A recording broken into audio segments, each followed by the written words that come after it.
During a business meeting, a man was told that his birthmark was similar to the one someone they knew long ago had. He decided to investigate further, only to discover his birth father's old trailer and the truth of what happened many years earlier. Before we continue, please take some time to subscribe to Dailydose, like and share this video with your friends.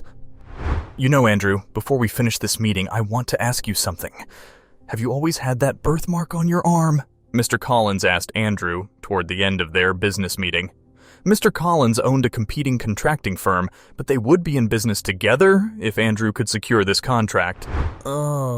Andrew hesitated, looking at the spot on his arm, which looked like a boot, and most people commented on it. Yes, I've always had it. Do you know a man named Carlisle Johnson? Mr. Collins wondered, raising an eyebrow. No, sir. I have no idea. Interesting. Why? Andrew asked, confused. Carlisle was an old partner of mine. In fact, we dreamed of the business I have today and started working toward it many years ago. But later, other colleagues and I discovered that he had been defrauding funds and dealing with competitors. In the end, we cut ties with him, and I never saw him again, Mr. Collins continued, twisting his mouth and rubbing his mustache. Well, that happens with money, sir. But what does that have to do with me? Andrew questioned, squinting his eyes. Carlisle had the same birthmark right on the same spot. So I thought it was weird. Who's your family, if I may ask? Mr. Collins continued. Andrew had to explain that he didn't have a family.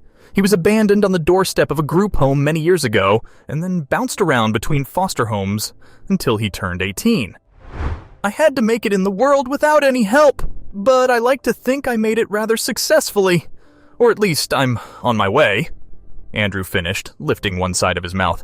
You know what? Send those papers to my assistant. We're in business, young man, Mr. Collins expressed, shaking Andrew's hand and leaving quickly. Andrew wanted to shout from the rooftops. This deal would change this company, and his superiors would be insanely glad for him. He would get that fantastic promotion and keep climbing the corporate ladder. But as he stared out his office window at the end of the day, he thought about Mr. Collins' words and the man he was talking about. Could the birthmark be a coincidence, or was it something more? He couldn't think about it further because his colleagues entered with cake and champagne to celebrate his big deal. He smiled at them and put the questions at the back of his mind. For a while, despite being busy with the new deal, Andrew couldn't contain his curiosity. He went in search of the man Mr. Collins mentioned, Mr. Johnson. It wasn't hard to find out things about him from years ago, but his whereabouts after cutting ties with Mr. Collins was a little trickier. However, Andrew had friends in certain places, and eventually he discovered certain things, including the fact that Carlisle was most likely his birth father. Unfortunately, Carlisle died a few years ago, and his last known address was in a plot of land outside of New York. Andrew drove up there and discovered an abandoned trailer in terrible condition. But he still went inside, got assaulted by the stale smell, and found disarray of garbage and old possessions. Among them was a diary, Mr. Johnson's personal diary, where he spoke of his old girlfriend, Mary, and what would have happened if they kept the baby neither of them wanted. I guess that confirms I was his son, Andrew shrugged, as he kept reading inside the trailer. He saw the full name of Carlisle's old girlfriend, Andrew's presumed birth mother, and decided to find her as well. To his surprise, she was alive, but living in a terrible apartment in a bad part of Brooklyn. Andrew asked to speak to her about Mr. Johnson, not telling her immediately why else he was there or who he might be to her, so she invited him inside for a chat. Carlisle and I had dreams of making it big. I wanted to be a Broadway star, and he wanted to be a business tycoon. So a baby was not in our plans. We gave him up and went our separate ways, Mary explained, shaking her head as she served Andrew some tea. I always wondered what would have happened, but I'm glad I gave him up because my life was a disaster. Wherever my boy is, I have to believe he's doing better. He is, but it was hard, Andrew said dryly. You mean?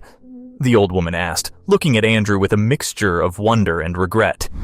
Yeah, I think it's me. I've traced back things after some research, and because someone told me I had the same birthmark as my father, he continued. The boot? Mary asked. So you know. Well, it's nice to meet you, Andrew. I don't have any excuse except I was irresponsible, but I'm glad you're doing well. Can I say I'm proud of it? Mary stated, smiling slightly. That's good to hear, he replied, grinning a bit. With a DNA test, Andrew later confirmed that Mary and Carlisle were his parents. Mary wondered if she would ever see him again, but he couldn't answer immediately. Eventually, he would call her and visit her once in a while. His business deal with Mr. Collins kept him busy, so it was not often. But when she got sicker and sicker, he arranged for her to move to an assisted living facility. She was cared for, thanks to his money, because life had already punished his birth parents for giving him up, and he didn't want her to suffer all alone anymore. Finding his parents didn't give Andrew any closure, and he didn't feel like Mary was his mother at all. But it eased something inside himself. He realized he had been angry at them for abandoning him. However, he forgave them. It also felt good that he could help her thanks to his hard work.